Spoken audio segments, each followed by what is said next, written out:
In einer Welt, in der Schatten und Licht sich in einem schier endlosen Tanz vereinen, knüpft das Schicksal seine eigenen, manchmal reichlich mysteriösen Fäden. Hier beginnt unsere Geschichte, die Geschichte von Alenwen und Skaldiv. Zwei Seelen, die aus unerklärlichen Gründen miteinander verwoben waren, auch wenn sie sich dessen nicht bewusst waren. Die Jahre verstrichen, und wie das Leben so spielt, verblassten Kindheitserinnerungen wie der Morgennebel unter den wärmenden Strahlen der aufgehenden Sonne. Inmitten der malerischen Kulisse des Beorninger Gehöfts strahlte die Sonne mit einer scheinbar unerschöpflichen Wärme, während die kleine Skaldiv zwischen den Bienenweiden herumtollte. Ihr ungestümes Lachen zerriss die Stille und hallte in der Luft wieder, wenn sie den süßen Honig sammelte, den die emsigen und wohlbehüteten Bienen mit Hingabe in der Honigmulde produzierten. Schon als Kind zeigte sie ihre unerschrockene Natur, und ihre wilde und freiheitsliebende Art war der Kern ihres Wesens und das naturgegebene Geschenk ihrer Ahnen. Ihr Weg führte sie in jungen, abenteuerlichen Jahren ins Auenland, wo sie ihren Honig verkaufte und sich in die Lebenswelt der Hobbits einfügte. Hier konnte sie die Bindung zur Natur und das einfache, arbeitsreiche Leben genießen und schätzte die Gesellschaft der bodenständigen und fleißigen Hobbits. Sie ahnte nicht im Entferntesten, dass das Schicksal längst begonnen hatte, seine unsichtbaren Fäden um sie zu weben. Im fernen Waldlandreich, inmitten des nördlichen Düsterwalds, versuchte die kleine, wohlbehütete und verträumte Elbin leidenschaftlich ihre fantasievollen Lieder zu singen. Ihr Gejaule, Verzeihung, ihre kristallklare Stimme verzauberte jeden, der sie vernahm. Bereits als kleines Mädchen träumte sie davon, eine Sängerin zu werden, und ihre Melodien sollten in ihrer kindlichen Vorstellung die Bühnen von Mittelerde erhellen. Sie liebte außerdem alles Lebendige und ganz besonders ihre Tiere, ob Vögel, Hirsche oder Eichhörnchen. Ihr Herz war eine Herberge der Tierliebe. Für sie war die Welt ein Buch voller blumiger und leuchtender Geschichten, das nur darauf wartete, gelesen zu werden. Ihre kleinen Abenteuer sollten aufregend sein, aber niemals zu gefährlich.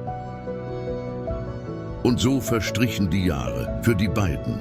Ein rätselhaftes Gefühl der Unvollständigkeit begleitete sie, als ob sie einst Kapitel desselben Buchs gewesen wären, dessen Seiten nun vergilbt und dessen Worte kaum mehr zu lesen waren. Doch das Schicksal hatte die ersten Züge seines Plans längst wieder in Bewegung gesetzt und begonnen, die verlorenen Fäden ihrer Vergangenheit Stück für Stück zusammenzuführen.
Skaldiv! Wo treibt sie sich nur herum? Sie wird schon gleich kommen.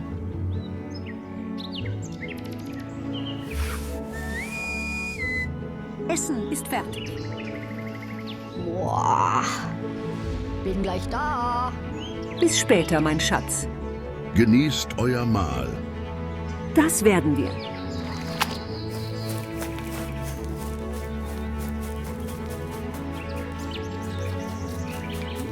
Hallo Skaldif-Kind, deine Mutter wartet schon. Hallo, Papa. Da bist du ja endlich. Bin schon da.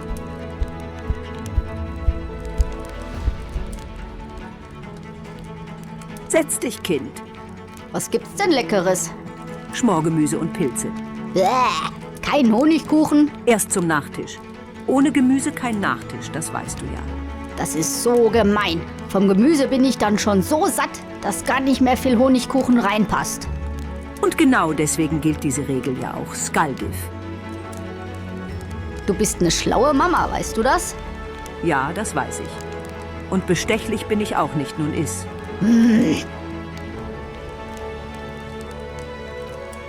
Ist Papa nicht mit heute? Nö, dein Vater hat Verhandlungen zu führen. Langweilig. Was hast du heute erlebt draußen? Och, ich habe etwas Honig genascht, bis ich erwischt wurde. Und dann habe ich mit bloßen Händen ein paar Fische gefangen. Hast du sie wieder freigelassen? Ja, ja, na klar. Und was sind das für Flecken auf deiner Kleidung? Könnte Blut sein. Von? Da lief so ein Bilvis rum und es hat wieder mal keiner richtig aufgepasst. Und dann hab ich ihm auf die Nase gehauen. Sehr gut gemacht, Kind, wenn wir dich nicht hätten. Ja, oder? Der hatte ganz schön Angst und ist dann weggerannt und ich hab ihm noch hinterhergebrüllt. Der kommt sicher nicht mehr her. Ich bin ja so stolz auf dich, meine Kleine. Kann ich dann vielleicht doch weniger Gemüse und mehr Honigkuchen haben? Nö. Wenn du fertig mit Essen bist, geht's ab ins Bett. Ich erzähl dir noch eine Geschichte und morgen ist ein neuer Tag für Abenteuer. Immer muss ich Gemüse essen und ins Bett. Und die Geschichten zum Einschlafen sind für Babys.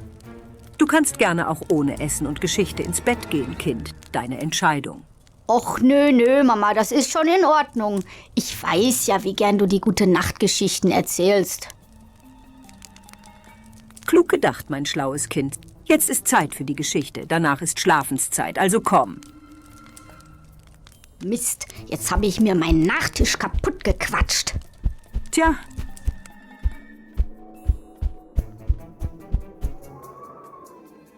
So, rauf aufs Bett.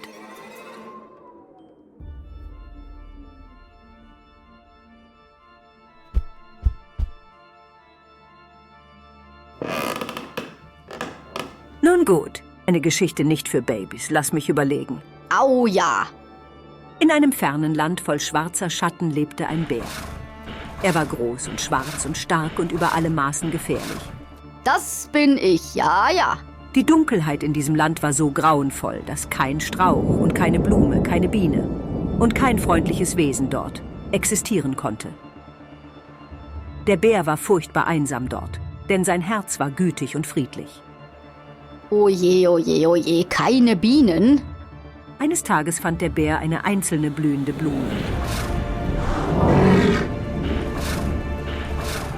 Sowas hatte er seit Jahren nicht mehr gesehen. Er beschloss, diese kostbare Blume zu beschützen. Koste es, was es wolle. Schlauer Bär. Ohne Blumen gibt's keine Bienen. Ohne Bienen keinen Honigkuchen. Das stimmt, Kleines. Er blieb Tag und Nacht bei dieser Blume, bewachte sie und hielt Blitze und Feuer von ihr fern. Er stemmte sich gegen Feinde und trampelte alles nieder, was die Blume in Gefahr bringen wollte. Oh weia, ich hoffe, die Geschichte geht gut aus. Doch eines Nachts, als Blitze vom Himmel zuckten und der Donner die Welt in Schrecken versetzte, als der Regen die Blume zu zerschlagen drohte, zog ein riesiger, finsterer Schattengeist immer engere Kreise um den Bären und die Blume. Er wollte beide vernichten, das spürte der Bär ganz tief in seinem Herzen. Und ihm wurde ganz kalt vor Angst. Mama, Ja, bitte? das ist mir zu gruselig. Ach, soll ich doch lieber wieder die Geschichte vom goldenen Honigtopf erzählen? Ja, bitte. Nun gut. Puh. Und als mein Kind nun eingeschlafen war, träumte es von Bachläufen und dem Glitzern der Forellen im Sonnenlicht, von Bienenwaben voll köstlichen Honigs und von wilden Raufereien mit Sichelfliegen und angriffslustigen Wespen. Folgen wir dem Faden des Schicksals, dieser unbeschwerten Kindertage, auf die andere Seite und beobachten für einen Moment das Elbenmädchen Alleen wehen.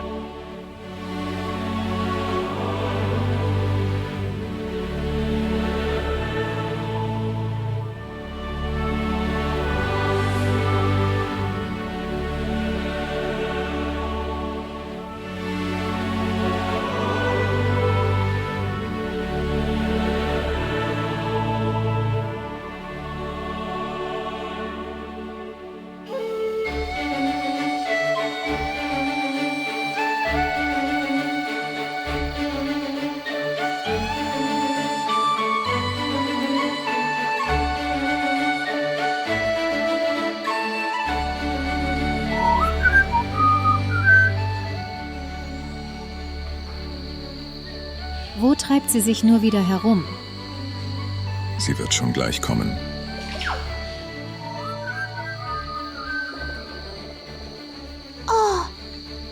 Ja, Mama, ich komme gleich.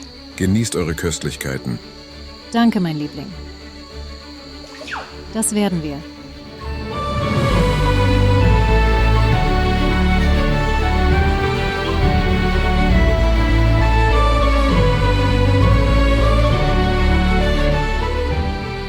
Hallo, Prinzessin. Hallo, Papa. Deine Mutter wartet auf dich. Ich flitze ja schon.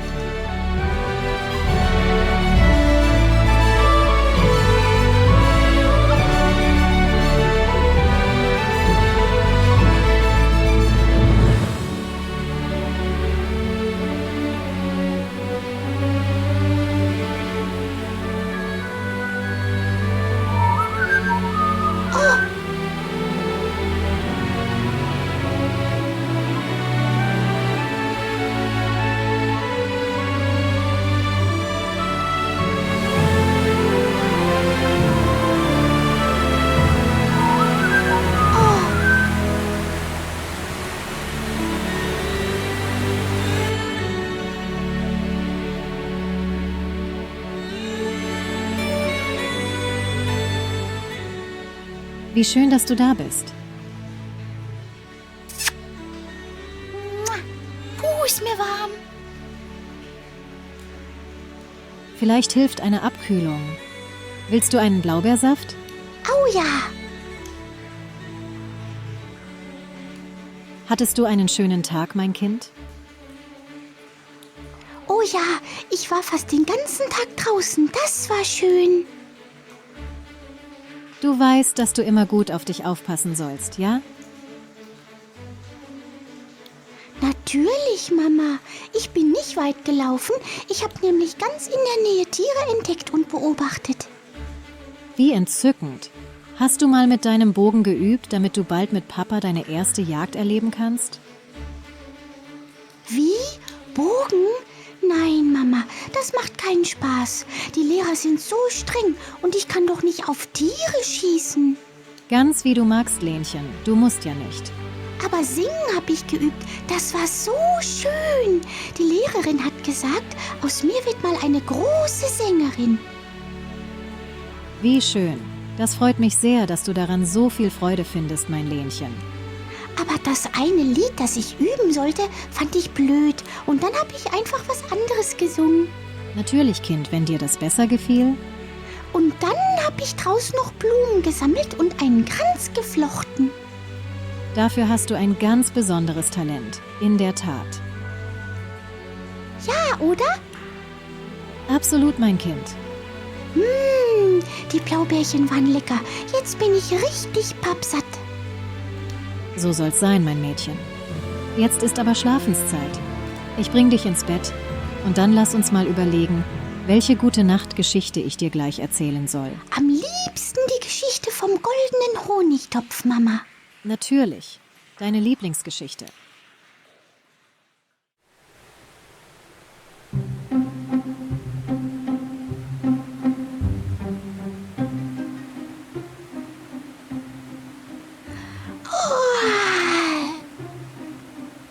Bitte, mache es dir bequem. Deine Lieblingsgeschichte vom goldenen Honigtopf. Es war einmal eine kleine Biene. Sie war, wie es sich für eine Biene gehört, hübsch gestreift. Und sie liebte Blumen über alles. Das bin ich, Mama. Den ganzen Tag flog sie umher, tanzte auf den Sonnenstrahlen, kreiselte im Windhauch über den Wiesen und suchte nach den schönsten und duftigsten Blumen. Ja, genau wie ich. Sie trank den süßen Nektar, bis sie satt war. Lecker. Kuschelte sich in eine Blüte und schlief ein Weilchen, bis die Sonne oder ein süßer Duft sie wieder wachkitzelte. Doch so schön dieses Bienenleben auch war, irgendwas fehlte ihr darin. Sie hatte niemanden, mit dem sie die schönen Blüten, die Sonne und das Glück teilen konnte. Sie braucht einen Freund. Eines Tages sah sie auf einer Wiese einen Honigtopf. Das köstliche Gold darin glänzte in der Sonne und sie setzte sich auf den Rand des Topfes, um diesen Anblick zu genießen. Nach einer Weile kamen andere Bienen zum Topf geflogen und summten um unsere kleine, einsame Biene herum. »Wer bist du? Warum sitzt du hier so alleine? Komm doch mit uns!« Ich weiß schon, wie es weitergeht. Die kleine Biene konnte ihr Glück kaum fassen. Sie summte und brummte vor Aufregung und Freude, schloss sich den anderen an und fand ihren Platz im Bienenstock. Schön. Und so sammelten alle gemeinsam, halfen und beschützten sich gegenseitig und naschten aus dem goldenen Honigtopf. Das Ausfliegen und Summen mit den Freunden taten ihr gut. Summ, brumm. Die Blüten, der Nektar und die Sonne waren nun im Kreise des Schwarms noch viel schöner, süßer und wärmer als zuvor. So war das Leben der kleinen Biene wunderbar wertvoll und süß geworden wie das Gold im Honigtopf. Ich mag auch so einen goldenen Honigtopf finden, Mama. Das wirst du. Irgendwann, mein Lenchen. Das wirst du ganz sicher. Schlaf gut. Gute Nacht, Mama. Und als mein Kind nach diesem erfüllten Tag und den warmen Worten seiner Mutter eingeschlafen war, träumte es vermutlich seine Lieblingsgeschichte. Von prächtigen Blüten und dem Glitzern des Honigs im Sonnenlicht, von Spielen und Tänzen mit kleinen Freunden, von köstlichen Naschereien und lustigen Abenteuern im Kreise der Kameraden.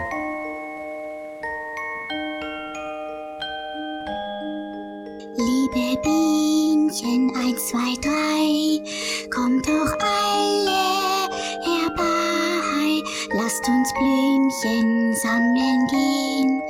Ach, wie gut wir uns verstehen. Morgen früh im Sonnenschein bin ich wieder allein. Morgen früh, das wär schön, möchte ich euch wiedersehen. Widmen wir uns nun wieder den blühenden Kinderträumen auf der anderen Seite und beobachten für einen Moment das Beorninger Kind. Vielleicht durchlebt es die gleiche nächtliche Geschichte und streift im Traum durch die Wildblumenfelder seiner Heimat. Wer weiß. Böser Schatten, schwarzer Wicht, komm doch her, kriegst mich nicht. Ich tret dir ganz fest vors Knie, gegen Mama siegst du nie. Ich bin stark, schon wie ein Bär, mich besiegen wird schwer. Ich bin mutiger als du und jetzt lass mich in Ruhe.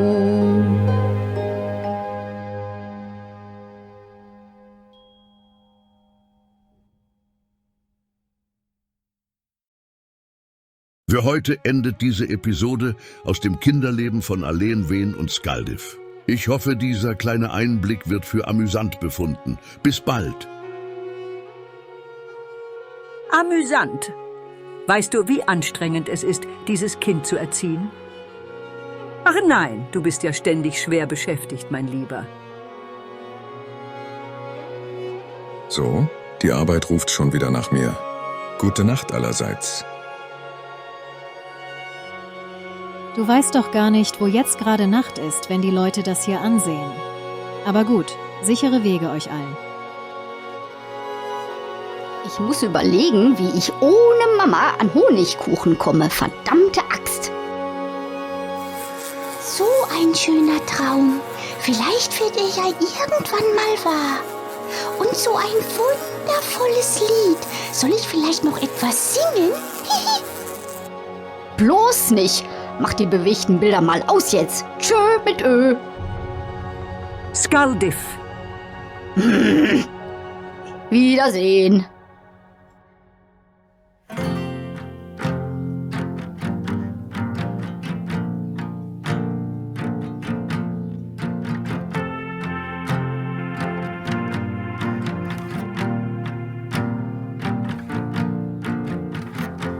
You're quite gentle with me when I've lost my peace, when I'm fighting sleep, and sometimes guessing you are fierce, but I'd not smooth the ride